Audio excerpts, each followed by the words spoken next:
Assalamualaikum warahmatullahi wabarakatuh.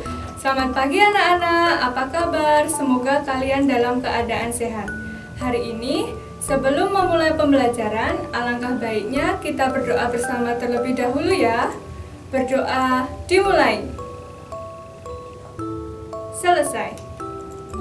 Budia ingatkan kembali, anak-anak selalu mematuhi protokol kesehatan dimanapun kalian berada. Selalu pakai masker dan cuci tangan setelah beraktivitas.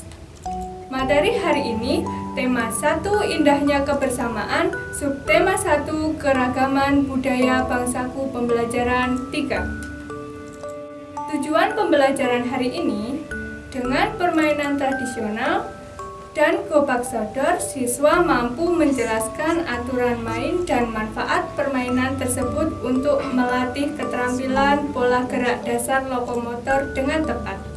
Yang kedua, setelah percobaan, siswa mampu menjelaskan sifat-sifat bunyi merambat dengan lengkap.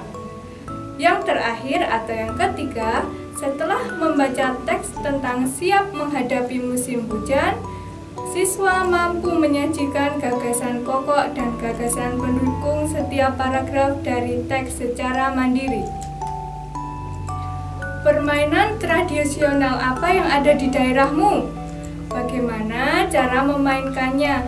Hari ini anak-anak akan mengenal dan mencoba permainan tradisional. Yang pertama, ada permainan yang bernama benteng-bentengan. Apa itu permainan benteng-bentengan? Benteng-bentengan atau rerebonan adalah permainan yang dimainkan oleh dua kelompok penawan dan tertawan. Masing-masing kelompok terdiri atas 4 sampai dengan 8 orang dan memiliki satu tempat sebagai markas. Markas atau benteng bisa berupa sebuah tiang, pohon, atau pilar. Yang kedua ada permainan gobak sodor. Gobak sodor atau galah asin dilakukan di lapangan. Arena bermainnya merupakan kotak persegi panjang dan dibagi menjadi beberapa bagian secara horizontal dan vertikal. Nah, di sini nanti ada 2 tim lawan dan tim yang menjaga.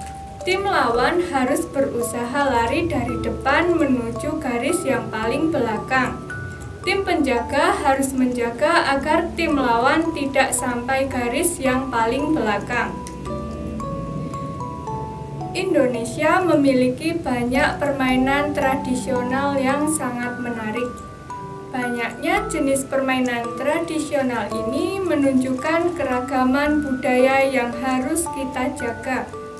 Selain memiliki permainan tradisional, Indonesia memiliki musik tradisional yang beragam pula. Bunyi yang dihasilkan suatu benda berbeda-beda.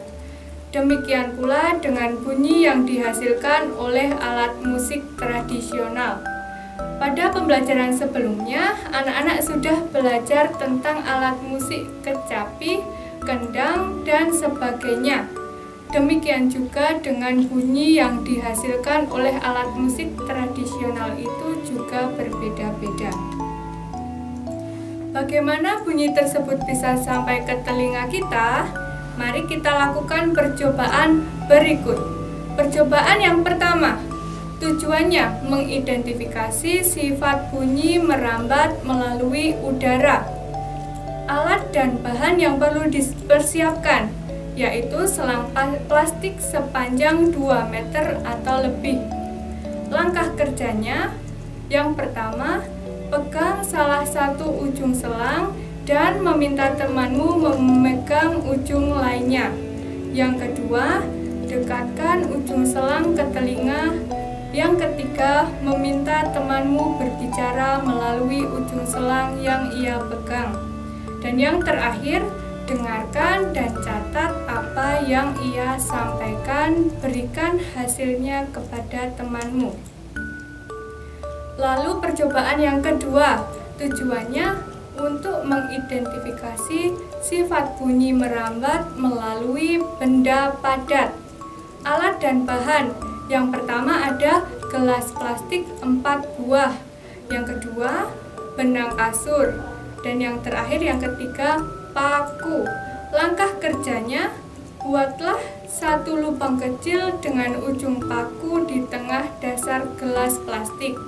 Yang kedua, potong tali kasur sepanjang 2-3 meter. Yang ketiga, masukkan benang ke dalam gelas plastik melalui lubang kecil. Yang keempat, buatlah simpul agar tidak lepas. Yang kelima, berbicaralah dengan temanmu melalui telepon gelas plastik. Yang keenam, lepaskan benang dari gelas plastik. Yang ketujuh, berbicaralah dengan temanmu melalui telepon gelas plastik tanpa benang. Yang terakhir, dengarkan dan catat yang ia sampaikan. Kemudian, berikan hasilnya kepada temanmu untuk diperiksa. Nah, sekarang kita dapat mencatat tentang sifat bunyi merambat. Sifat bunyi merambat itu apa saja? Yang pertama, bunyi merupakan gelombang yang perambatan arahnya sejajar dengan arah getarnya. Yang kedua, bunyi yang berasal dari sumber bunyi sampai kepada pendengar dengan cara merambat. Yang ketiga, bunyi dapat merambat melalui media perantara seperti udara, zat cair, dan benda padat. Yang keempat, kesimpulannya, bunyi yang merambat melalui benda padat dan zat cair akan terdengar lebih jelas dibanding bunyi yang merambat melalui udara. Itu tadi adalah sifat-sifat bunyi merambat. Pada pembelajaran sebelumnya, kamu sudah membaca cerita tentang siap menghadapi musim hujan. Bacalah sekali lagi cerita tersebut dan tulislah gagasan pokok dan gagasan pendukungnya. Gunakan diagram berikut ini untuk mengerjakannya.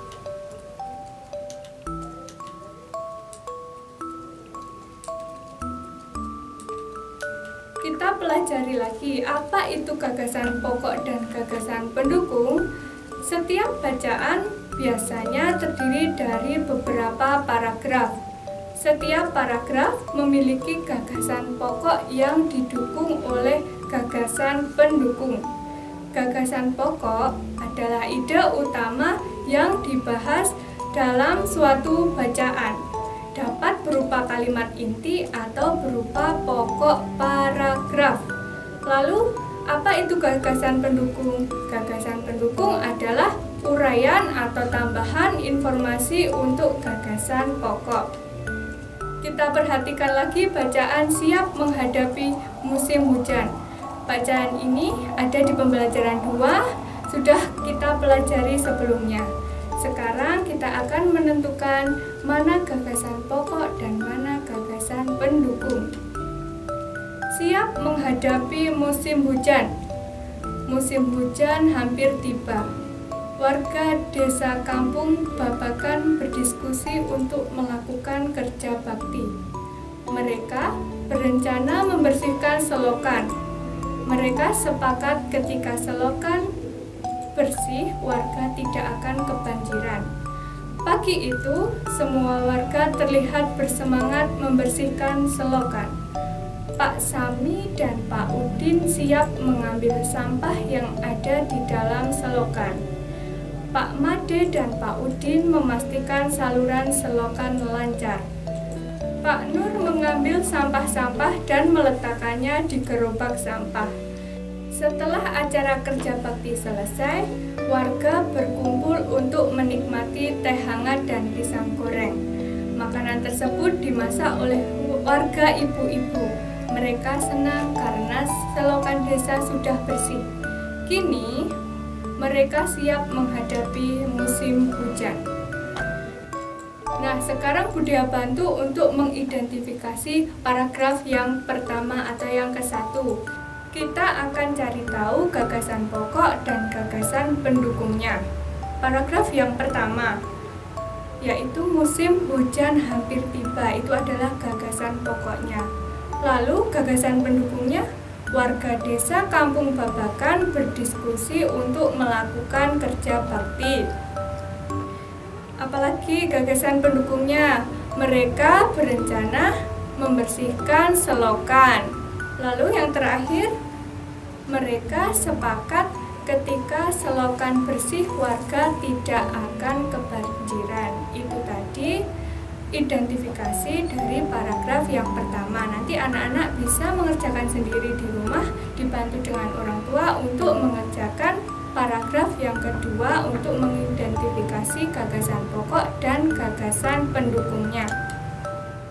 Apa yang sudah kita pelajari hari ini? Yang pertama, anak-anak sudah mengetahui tentang permainan tradisional yaitu bentengan dan gobak sodor. Yang kedua, dengan melakukan percobaan, anak-anak mengetahui sifat bunyi merambat. Yang terakhir, kita sudah belajar tentang menuliskan gagasan pokok dan gagasan pendukung pada sebuah paragraf. Sekian pembelajaran hari ini.